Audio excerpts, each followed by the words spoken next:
How's things going, guys? It's Matt here from HobbySpot NZ, and today I'm just sort of doing a bit of a catch up on some of the models that I've done the last probably 2 or 3 months, really.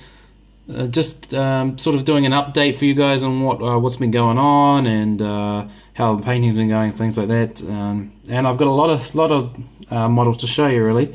This is just sort of like a part where we're looking at the heroes of Arnor, which is these fellas right here, which I took to a tournament probably last year in November.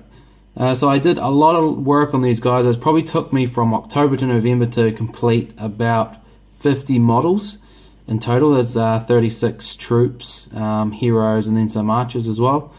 And I'll just go over some of the basics and some of the guys here that I've done and sort of rough techniques and stuff like that.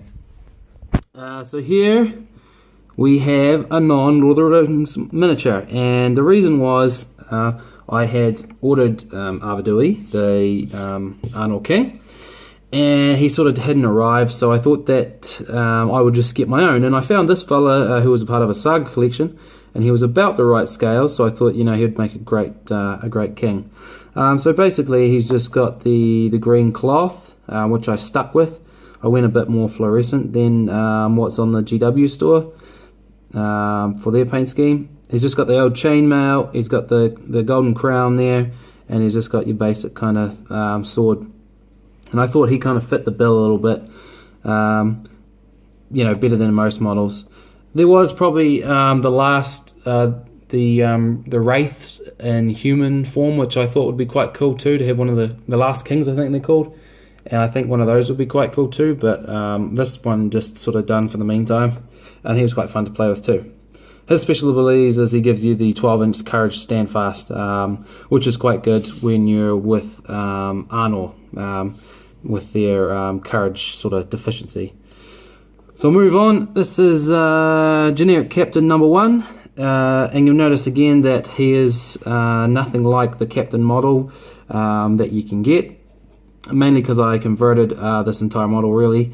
The head is from Vitronix miniatures, which are Greek miniatures, and I didn't really like the helmets on the Arnor guys, just because it was kind of like a little thing that I didn't like the shape of them, and I didn't like the little scarf at the top, so decided to go sort of Greek sort of Corinthian helmet look. And this is just one of the standard models. What I've done is I bent his arm, cut his hand off, his spear off, and put the sword. The plume I glued on sideways. The cape was from a plastic kit from the Vitronix Greek guys again, and I bent his leg up like he was sort of standing on top of the rock. So that's the generic captain number 1. Quite good on in-game actually, pretty good with his fight and his other values and that. Good defense, so he's quite worth it. Same thing for this guy. He was bent the arm up a little bit, glued on his hand with a sword. He has got the sideways plume with the orange as sort of like a general's, a captain's rank kind of thing, and just to differentiate him from the rest. And he's kind of leaning back, like sort of charging. They're quite a good wee combo. Cheap captain for a defense 7, and you get I think they're fight 5. So they are pretty decent. They go toe-to-toe with most things and can put out a good punch when they need to. Next is... what is his name? The wizard from... malbeth, sorry. Yeah, malbeth. I should have known that. Malbeth, who is the spellcaster of the Arnor army. And this isn't the actual model either, and again, the malbeth model was supposed to come with Arvendui, but never got around to getting it. So this is actually a Frostgrave wizard. I think he comes with, it's called Wizard and Apprentice. I think there's a couple different ones, but he's suited quite well. So I cut off his bobble on the top of his staff, and I sort of coloured him in my kind of Arnor theme. So he's kind of orange, the green and the orange, with gold trimmings on different things. He's got these satchels, which are quite cool, and I think he's quite fitting for the model. He's pretty similar aside from his kind of staff and his hood's kind of up on this one, which I kind of like better. But so, and again, I modified the hand and the staff and on the base and everything. So he was fun to do. Very, very good in the game.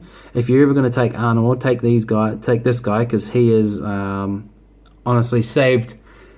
I would have in one game he would have saved half the army, and even in one turn he saved eight archers from being killed. So he's definitely well worth it for the points. Last but not least, you've seen this guy before. This is Halbarad. He got a touch-up paint. His cape got repainted. His hair's a wee bit chipped, and his blues got topped up. But this one, I cut the banner off because I got sick of it. The banner is actually really good in the Arnor force because it gives them auto pass courage, which is what you need because that's what they lack. And the banner for 6 inches is pretty good too. But the trouble is when you've got Haldir, he's a really good fighter, so you need him to be in combats. And with him not being in combats, with the -1 modifier because he's got the banner, it just kind of ruins him a little bit. So yeah, not being able to roll that 6 when you need to kind of sucks. So I think I've just kind of done him with the bow instead, and the banner's kind of been put on the back foot a wee bit. But yeah. So I'll give you a look at all of them again. There's my 5 generic Arnor heroes. If you've got any questions about how I converted some of them, I'll be happy to answer that. It's all pretty simple, really. Yeah, I've had a lot of fun with Arnor, and these guys will be going in the battle logs, and they'll be probably brought out a few more times before they're had it with their time use. So. Yeah, thanks for watching again, and there'll be some more videos on different armies that I've been doing, so stay tuned for those. Bye.